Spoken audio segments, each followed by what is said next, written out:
warahmatullahi wabarakatuh. Perkenalkan, nama saya Aris Fatmala dengan NIM 2110101019. Saya mahasiswa Universitas Aisyah semester 2. Di sini saya ingin menjelaskan beberapa tanda bahaya ibu nifas. Yang pertama, saya ingin menjelaskan pengertian masa nifas. Masa nifas atau disebut dengan puerperium adalah dimulai setelah kelahiran plasenta dan berakhir ketika alat-alat kandungan kembali seperti keadaan sebelum hamil. Masa nifas berlangsung selama kira-kira 6-8 minggu. Puerperium berlangsung 6 minggu atau 42 hari, merupakan waktu yang diperlukan untuk pulihnya alat kandungan pada keadaan yang normal. Dijumpai dua kejadian penting pada puerperium, yaitu involusi uterus dan proses laktasi. Yang kedua, tanda-tanda bahaya pada masa nifas adalah suatu tanda yang abnormal yang mengindikasikan adanya bahaya atau komplikasi yang dapat terjadi selama masa nifas. Apabila tidak dilaporkan atau tidak terdeteksi, bisa menyebabkan kematian pada ibu. Nah, tanda-tanda bahaya nifas sebagai berikut. Yang pertama, pendarahan postpartum. Tanda dan gejala pendarahan postpartum pendarahan postpartum adalah pendarahan lebih dari 500 sampai 600 mili dalam masa 24 jam setelah anak lahir. Menurut waktu terjadinya dibagi dua, yaitu pendarahan postpartum primer yang terjadi dalam 24 jam setelah anak lahir. Penyebab utama adalah atonia uteri, retensio plasenta, sisa plasenta dan robekan jalan lahir, terbanyak dalam 2 jam pertama.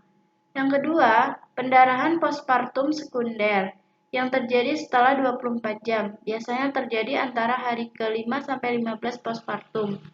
Penyebab utama adalah robekan jalan lahir dan sisa plasenta. Menurut Manuaba, pendarahan postpartum merupakan penyebab penting kematian material khususnya di negara berkembang.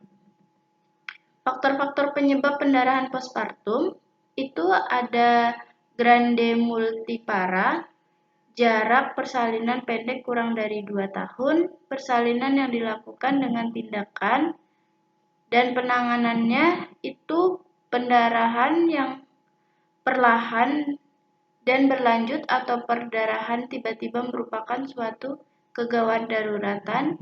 Segera bawa ibu ke fasilitas kesehatan.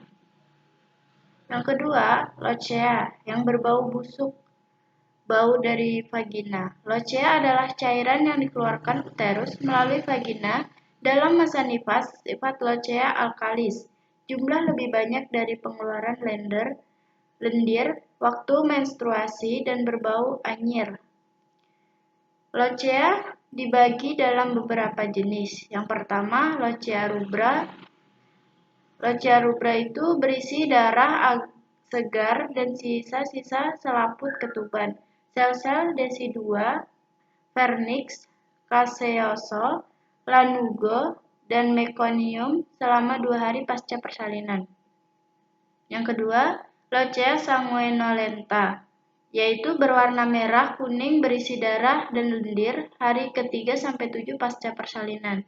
Yang ketiga, lochea serosa, yaitu berwarna kuning, cairan tidak berdarah lagi pada hari ke-7 sampai 14 pasca persalinan.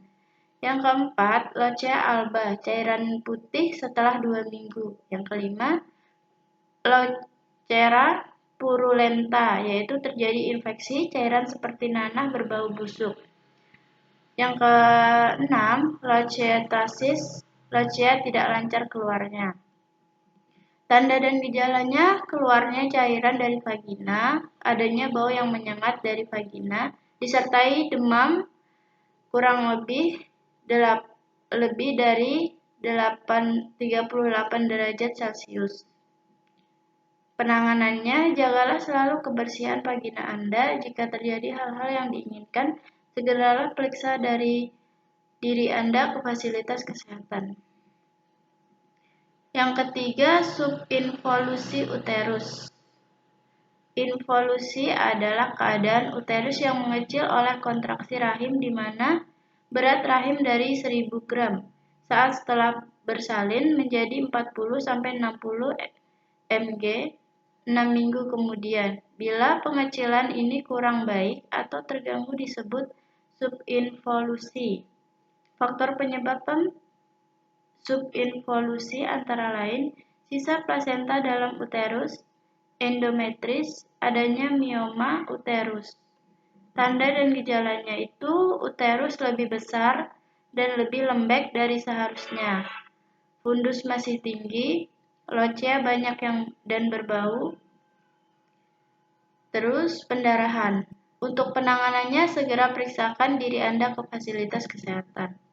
Selanjutnya nyeri pada perut dan panggul. Tanda dan gejalanya itu ada peritonitis, yaitu peradangan pada peritoneum. Lalu demam, terus nyeri perut bagian bawah, suhu meningkat, nadi cepat dan kecil, nyeri tekan, pucat muka cekung, kulit dingin, dan anoreksia terkadang muntah. Untuk penanganannya, lakukan istirahat baring. Bila nyeri tidak hilang, segera periksa ke fasilitas kesehatan. Selanjutnya, pusing dan lemas yang berlebihan. Menurut Manuaba, pusing dan lemas pada masa nifas dapat disebabkan karena tekanan darah rendah, anemia, kurang istirahat, dan kurangnya asupan kalori sehingga ibu kelihatan pucat. Tanda dan gejalanya, sakit kepala yang sangat pada salah satu sisi atau seluruh bagian kepala.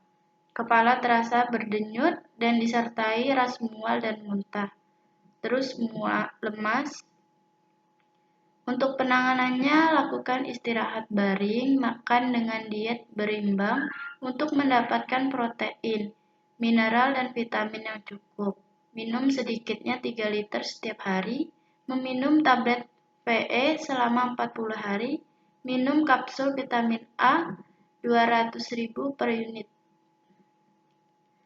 Selanjutnya, suhu tubuh ibu 38 derajat Celcius. Meningkatan suhu tubuh ibu selama 2 hari kemungkinan terjadi infeksi nifas. Tanda dan gejalanya biasanya terjadi 24 jam setelah melahirkan, dengan suhu lebih dari sama dengan 38 derajat Celcius. Untuk penanganannya, istirahat baring, kompres dengan air hangat, perbanyak minum. Jika ada syok, segera bawa ibu ke fasilitas kesehatan. Selanjutnya, penyulis dan menyusui. Untuk dapat melancarkan ASI, dilakukan persiapan sejak awal kehamilan dengan melakukan masase, menghilangkan kerak pada puting susu sehingga duktusnya tidak tersumbat. Untuk menghindari puting susu terbenam, sebaiknya sejak hamil ibu dapat menarik-narik puting susu dan ibu harus tetap menyusui agar puting selalu sering tertarik. Bila lecetnya luar menyusui 24-48 jam dan ASI dikeluarkan dengan tangan pada masa menyusui yang mungkin terjadi, itu yang pertama bendungan ASI. Penyebabnya penyempitan ductus lactiferus, kelenjar yang tidak dikosongkan dengan sempurna, kelainan pada puting susu. Gejalanya timbul pada hari ke-3-5, payudara bengkak, keras, tegang, panas dan nyeri, suhu tubuh meningkat. Untuk penanganannya itu susukan payudara sesering mungkin. Kedua payudara disusukan. Kompres hangat payudara sebelum disusukan. Bantu dengan memijat payudara untuk permulaan menyusui. Sanggah payudara. Kompres dingin dengan pada payudara di antara menyusui. Bila diperlukan, berikan paracetamol 500 mg per oral setiap 4 jam. Selanjutnya, mastitis adalah suatu peradangan pada payudara, biasanya terjadi pada 3 minggu setelah melahirkan. Penyebabnya salah satu kuman yang menyebar melalui luka pada puting susu atau peredaran darah. Tanda dan gejalanya: payudara membesar dan eras, payudara nyeri, memerah dan membisul, suhu tubuh meningkat dan menggigil. Untuk penanganannya, sanggah payudara, kompres dingin, susukan bayi sesering mungkin, banyak minum dan istirahat yang cukup. Selanjutnya, abses payudara adalah terdapat massa padat mengeras di bawah kulit yang kemerahan, terjadi karena mastitis yang tidak segera diobati. Gejala sama dengan mentitis, terdapat bisul yang pecah dan mengeluarkan pus atau nanah.